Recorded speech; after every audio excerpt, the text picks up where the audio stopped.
চ্যানেলে নতুন হয়ে থাকলে চ্যানেলটা অবশ্যই সাবস্ক্রাইব করে দিও আর পাশে থাকা বেল আইকনটা প্রেস করে দিও যাতে আমার ভিডিও সবার আগে তোমার কাছে পৌঁছে যায়। তো আজকে আমি চলে এসেছি একদম সহজ পদ্ধতিতে মুচমুচে তালের বড়া বা তাল ফুলুরির রেসিপি নিয়ে। তো চলো দেখে নেওয়া যাক এর জন্য কি কি করতে হবে। প্রথমে এখানে নিয়ে নিয়েছি তালের পাল্প, খুব ভালোভাবে তালটাকে মেজে নিয়ে এই তালের পাল্পটাকে বার করে নিয়েছি।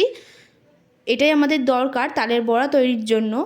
এরপর আমি নিয়ে নিচ্ছি একটা বড় পাত্রে 3 চামচ মতো ময়দা। এরপর দিয়ে দেবো চালের গুঁড়ি। ময়দার পরিমাণ আর চালের গুঁড়ির পরিমাণ একই রাখতে হবে, তাই সেমভাবেই আমি ওই চামচেরই 3 চামচ চালের গুঁড়ি দিয়ে দিলাম। এরপর দিয়ে দেবো মৌরি, 1 চামচ মতো মৌরি দিলাম।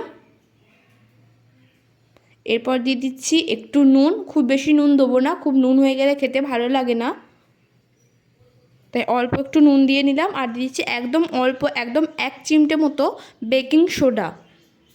এটা দেওয়ার ফলে ফুলুরিগুলো অনেক নরম হবে খেতে। এরপর দিয়ে দিচ্ছি সুজি, 2 চামচ মতো সুজি দিলাম এই তালের বড়াটাকে মুচমুচে করার জন্য। এরপর দিয়ে দিলাম অল্প একটু কালো জিরে। খুব ভালোভাবে এই শুকনো উপকরণগুলোকে আগে মেখে নেব যাতে একদম নুনটা আর খাবার সোডাটা পুরোটার সাথে মিশে যায়। এরপর একটু একটু করে তালের পাল্পটা দিয়ে নেব। যে তালের পাল্পটা দেখিয়েছিলাম পুরোটা এখানে দিইনি, দেখো কতটা দিচ্ছি আমি, কোয়ান্টিটিটা 4 চামচ, 4 থেকে 5 চামচ মতো দিয়ে নিলাম। এরপর মিষ্টির জন্য দিয়ে দেবো গুড়।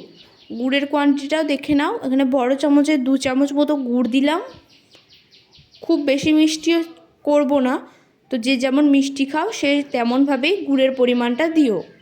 এরপর খুব ভালোভাবে মেখে নিচ্ছি সমস্ত উপকরণগুলোকে। এই মাখাটা বেশ কিছুক্ষণ ধরে মাখতে হবে, আর এই মাখাটা যত ভালো হবে তত কিন্তু তালের বড়া খেতে আরও বেশি সুস্বাদু হবে। বেশ কিছুক্ষণ ধরে এটাকে এইভাবেই মেখে নিতে হবে। তো এই যে দেখো মাখা হয়ে গেছে। এরপর কড়াইয়ে দিয়ে দিয়েছি সাদা তেল। সাদা তেলটা গরম হওয়ার জন্য একটু অপেক্ষা করতে হবে আমাদের। তেলটা গরম হয়ে এলেই এইভাবে আমি একটা একটা করে দিয়ে দেব তালের বড়াগুলোকে। ঠিক এইভাবে দিতে হবে। আমি সাইজটা একটু বড় বড় রেখেছি, তোমরা ছোট ছোট সাইজ চাইলে সেই অনুযায়ী দিও। তো এইভাবেই প্রত্যেকটা দিয়ে নেব। এই তালের বড়া করা কত সহজ শুধু একবার দেখে নাও। মাত্র কয়েকটা উপকরণ থাকলে এই বড়া তৈরি করা যায় সহজেই।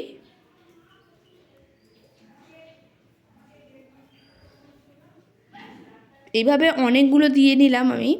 এরপর এটাকে খুব ভালোভাবে ভেজে নিতে হবে, একদম লালচে লালচে করে ভেজে নেব। এই যে দেখো পুরোটা লাল হয়নি, এটাকে আরও একটু ভাজতে হবে। মিডিয়াম আঁচে এটাকে ভেজে নিতে হবে।